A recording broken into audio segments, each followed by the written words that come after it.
जय हिंद दोस्तों, मैं हूं जितेंद्र दीक्षित। दोस्तों, इस चैनल के जरिए मेरी कोशिश होती है कि मैं देश में जिन बड़ी खबरों पर चर्चा हो रही है, जिन घटनाओं को लेकर चर्चा हो रही है, उनसे जुड़े दिलचस्प किस्से कहानियां आप तक लेकर आऊं। तो इन दिनों देश में बात हो रही है राम मंदिर की। आने वाली 22 जनवरी को अयोध्या में ठीक उसी जगह पर भव्य राम मंदिर का उद्घाटन होने जा रहा है, जहां पर कि अब से 31 साल पहले बाबरी मस्जिद हुआ करती थी। इस मंदिर में भगवान राम की मूर्ति की प्रतिष्ठापना होगी, रामलला की मूर्ति की प्राण प्रतिष्ठा की जाएगी और इसके लिए बड़े पैमाने पर तैयारियां हो रही हैं। और इस इवेंट के लिए अभी से ही बिल्डअप शुरू हो चुका है। कौन इसमें आएगा, कौन नहीं आएगा, किसे आमंत्रित किया गया है, किसे आमंत्रित नहीं किया गया है, उसको लेकर खबरें चल रही हैं। दोस्तों, ये वो आंदोलन है, राम मंदिर का ये आंदोलन है, जिसने कि बीजेपी को 1980 के दशक में 2 सीटों वाली पार्टी से 303 सीटों वाली पार्टी बना दिया लोकसभा में। और बीजेपी को एक मजबूत राजनीतिक ताकत बनाने में इसी राम मंदिर के आंदोलन ने एक अहम भूमिका निभाई। और इस आंदोलन की शुरुआत हुई थी 1990 में, जब बीजेपी के नेता लाल कृष्ण आडवाणी ने एक रथ यात्रा निकाली थी सोमनाथ से, और जिसे पहुंचना था अयोध्या तक। तो यह कहानी उसी रथ यात्रा से जुड़ी हुई है और इसमें एक अहम किरदार है नेता और अभिनेता शत्रुघ्न सिन्हा। दोस्तों, 1989 में बीजेपी का एक अधिवेशन हुआ था पालमपुर में, और उसी अधिवेशन में यह प्रस्ताव पास किया गया कि राम जन्मभूमि का आंदोलन शुरू किया जाएगा और अयोध्या में जिस जगह पर बाबरी मस्जिद है वहां पर राम मंदिर निर्माण के लिए बीजेपी प्रयासरत रहेगी और उसके लिए जमीन पर एक आंदोलन छेड़ेगी। तो यह आंदोलन कैसे छेड़ा जाएगा? जब इस पर चर्चा हुई तो फिर बात निकली कि लाल कृष्ण आडवाणी एक पदयात्रा करेंगे और यह पदयात्रा जो है सोमनाथ से निकलेगी, देश के अलग अलग राज्यों में जाएगी और फिर अयोध्या पहुंचेगी। लेकिन तभी बीजेपी के एक दिग्गज नेता प्रमोद महाजन, उन्होंने सलाह दी कि इतनी लंबी दूरी के लिए पदयात्रा निकालना सही नहीं होगा, इसमें थकान भी होगी और बहुत सारी दूसरी अड़चनें आएंगी, बहुत समस्याएं आएंगी। तो पदयात्रा के बजाय रथ यात्रा कीजिए। और एक ट्रक को रथ में तब्दील किया गया। टोयोटा का एक ट्रक था जिसे कि रथ का नाम दिया गया, और यह तय हुआ कि यह रथ यात्रा सोमनाथ से निकलेगी अयोध्या तक। अब इन दोनों जगहों के बीच ये लिंक ये था कि दोनों ही ठिकानों पर जो हिंदू धर्मस्थल थे, हिंदुओं के मंदिर थे, उन पर विदेशी आक्रांताओं का हमला हुआ था। जहां पर सोमनाथ में मोहम्मद गजनी का हमला हुआ और कई मुस्लिम आक्रांताओं ने बार बार इस मंदिर पर हमला किया था। तो वहीं अयोध्या के बारे में कहा गया कि बाबर ने वहां हमला किया था और वहां मौजूद मंदिर को तोड़कर वहां बाबरी मस्जिद बनाई गई थी। तो इस तरह से आडवाणी की रथ यात्रा शुरू हुई और यह रथ यात्रा कुल मिलाकर देश के अलग अलग हिस्सों में घूम घूमकर करीब 10,000 किलोमीटर कवर करने वाली थी। और प्रतिदिन इसको कवर करना था 300 किलोमीटर। और इस 300 किलोमीटर के सफर के दौरान जिन जिन शहरों से होकर आडवाणी की रथ यात्रा गुजरने वाली थी, वहां पर आडवाणी रुककर सभाएं लेते, भाषणों को संबोधित कर भाषण देते और पार्टी के कार्यकर्ताओं को संबोधित करते। तो जब यह रथ यात्रा शुरू हुई तो उसके बाद जिन जिन इलाकों से रथ यात्रा होकर गुजरी, वहां से सांप्रदायिक हिंसा की खबरें आने लगी। कहीं पर थोड़ी हिंसा हुई, कहीं पर ज्यादा हुई, कहीं छिटपुट हुई तो कहीं ज्यादा मारकाट मची। और तय हुआ कि यह रथ यात्रा 29 और 30 सितंबर 1990 को मुंबई पहुंचेगी। मुंबई पुलिस के लिए यह काफी चुनौती वाला मौका था, क्योंकि मुंबई का इतिहास रहा था सांप्रदायिक हिंसा का। 1893 से लेकर के 1993 तक मुंबई में 7 बड़े दंगे हो चुके हैं और हिंदू मुस्लिमों में टकराव कई बार इस शहर ने देखा।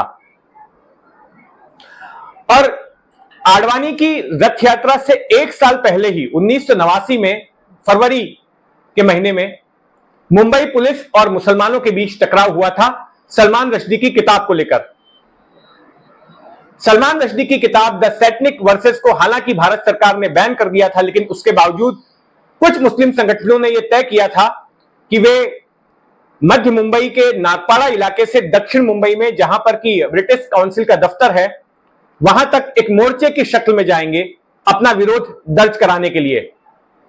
लेकिन मोहम्मद अली रोड पर ही पुलिस ने उनको रोक दिया और उसके बाद जो भीड़ वहां जमा हुई थी वो हिंसक हो गई। पुलिस ने पहले लाठीचार्ज किया और उसके बाद में फायरिंग का आदेश दे दिया गया, जिसमें कि 12 लोगों की मृत्यु हो गई थी। तो शहर पहले से ही तनावग्रस्त था और ऐसे में आडवाणी की रथ यात्रा का मुंबई आना शहर की पुलिस के लिए एक बड़ी चुनौती थी कि रथ यात्रा के दौरान शहर में कोई गड़बड़ी ना हो, कोई सांप्रदायिक टकराव ना हो। यहां दिलचस्प बात यह है कि जिस रथ पर सवार होकर आडवाणी अयोध्या के लिए निकले थे, उस रथ का सारथी एक मुस्लिम था। सलीम मकानी नाम का एक शख्स जो कि खोजा मुस्लिम समुदाय से था और जो मुंबई के करीब डोंबिवली इलाके में रहता था, वो इस टोयोटा ट्रक का ड्राइवर था।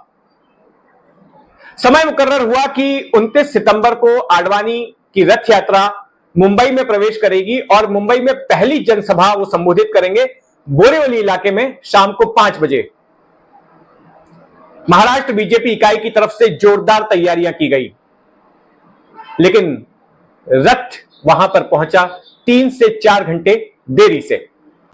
जब आडवाणी सभा स्थल पर पहुंचे तो उनके साथ मध्य प्रदेश के पूर्व मुख्यमंत्री सुंदरलाल पटवा मौजूद थे। इसके अलावा प्रमोद महाजन भी साथ में थे और स्वामी विवेकानंद की एक मूर्ति को हार पहनाने के बाद उन्होंने वहां पर अपना भाषण दिया और कहा कि अब मौका आ गया है 400 साल पहले जो अत्याचार हुआ था उसका बदला लेने का और उस निशानी को खत्म करने का और वहां पर भगवान राम के मंदिर के निर्माण करने का। तो उस शाम को, उस तारीख को तो ये आखिरी सभा थी बोरीवली में। उसके बाद अगले दिन और भी कई सभाएं शेड्यूल की गई थी। अगले दिन की पहली सभा हुई दक्षिण मुंबई के खेतवाड़ी इलाके में और खेतवाड़ी में भाषण देने के बाद फिर वो कुलाबा में गए, वहां पर आडवाणी की सभा हुई और फिर रथ पहुंचा दादर इलाके में शिवसेना के गढ़ में और यहां पर शिवसेना के दिवंगत प्रमुख बाला साहब ठाकरे के साथ एक ज्वाइंट सभा को उन्होंने संबोधित किया। तब तक शिवसेना के साथ बीजेपी का गठबंधन हो चुका था हिंदुत्व के मुद्दे को लेकर और इन दोनों ही पार्टियों के बीच गठबंधन कराने में प्रमोद महाजन ने एक अहम भूमिका निभाई थी। तो यहां पर दोनों ही नेताओं का भाषण हुआ और इसके बाद उस दिन की आखिरी सभा होने वाली थी घाटकोपर इलाके में, जो कि मुंबई के मध्य का एक उपनगर है। घाटकोपर की सभा के लिए जिन बड़ी हस्तियों को आमंत्रित किया गया था उनमें से एक थे फिल्म अभिनेता शत्रुघ्न सिन्हा। शत्रुघ्न सिन्हा तब तक बीजेपी से जुड़ चुके थे, हालांकि उन्होंने कोई तब तक चुनाव नहीं लड़ा था, लेकिन बीजेपी में वे सक्रिय हो चुके थे और उन्हें भी घाटकोपर की सभा में आना था। सबसे आखिर की सभा थी उस दिन आडवाणी की और शत्रुघ्न सिन्हा वक्त पर अपने घर से निकल भी चुके थे, लेकिन मुंबई का ट्रैफिक अच्छे अच्छों को नहीं छोड़ता। तो एक तो शाम का वक्त था, पीकार का वक्त था, जब दक्षिण मुंबई से उपनगरों की तरफ ट्रैफिक जाता है और उस पर शत्रुघ्न सिन्हा जुहू से घाटकोपर आ रहे थे। पश्चिमी उपनगर से वो मध्य उपनगर की तरफ आ रहे थे। तो रास्ते में पहले तो उस वजह से ट्रैफिक में फंस गए और फिर उसके बाद हुआ ये कि जब आडवाणी का रथ पहुंचा और वहां पर जब सभा शुरू हुई तो उसको लेकर भी काफी भीड़ मच गई थी और आसपास के इलाकों में बड़ा ट्रैफिक जैम लग गया। कोई वाहन आगे बढ़ ही नहीं पा रहे थे। अब शत्रुघ्न सिन्हा की भी गाड़ी फंस गई। शत्रुघ्न सिन्हा के साथ कुछ बीजेपी कार्यकर्ता भी थे और शत्रुघ्न सिन्हा के लिए यह बेहद जरूरी था कि वो उस सभा के मंच पर मौजूद रहें, अपनी मौजूदगी वहां पर दिखाएं, नहीं तो लोग अलग अलग मतलब निकाल सकते थे। उनकी सांसें तेज हो गई, दिल की धड़कनें बढ़ गई कि कहीं ऐसा ना हो कि जब तक वो पहुंचे तब तक आडवाणी जी वहां से निकल लें आगे की तरफ। क्या किया जाए? तो फिर ऐसे में एक तरीका निकाला बीजेपी के कार्यकर्ताओं ने और एक पास ही से एक एम्बुलेंस का जुगाड़ किया और फिर शत्रुघ्न सिन्हा उस एम्बुलेंस में मरीज की तरह बैठ गए और फिर एम्बुलेंस का सायरन चालू कर दिया गया, लाल बत्ती चालू कर दी गई और फिर सायरन बजाते बजाते सभा स्थल की ओर, घाटकोपर की तरफ वो एम्बुलेंस आगे बढ़ी। अब जब एम्बुलेंस आ रही है तो भले ही कितना भी जाम हो, लोग कोशिश करते हैं कि एम्बुलेंस को निकलने का रास्ता दिया जाए, गाड़ी आगे बढ़ सके। किसी की जिंदगी और मौत का सवाल होता है तो भलमनसाहत में लोग ये कर देते हैं।